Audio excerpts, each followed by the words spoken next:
یہ قیام ہے، یہ بھی نماز کا ایک رکن ہے۔ اسی طرح قیام کے بعد رکوع ہے، رکوع بھی ایک رکن ہے۔ قوما کرتے ہیں وہ بھی ایک رکن ہے۔ اسی طرح جب سجدہ کرتے ہیں وہ بھی ایک رکن ہے۔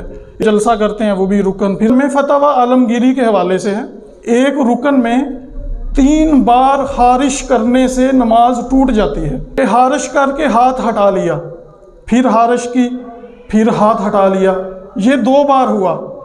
اب یعنی تیسری بار خارش کی تو نماز جاتی رہے گی۔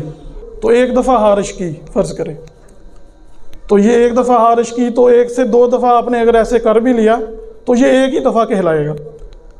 پھر دوسری دفعہ کی، یہ 2 دفعہ ہو گئی۔ اب قیام میں اگر آپ تو تیسری دفعہ آپ نہیں کر سکتے، اس کی وجہ یہ ہے کہ تیسری دفعہ کریں گے تو یہ عمل کثیر کے اندر چلا جائے گا، اور عمل کثیر نماز کو توڑ دیتا ہے۔ ایک رکن میں 2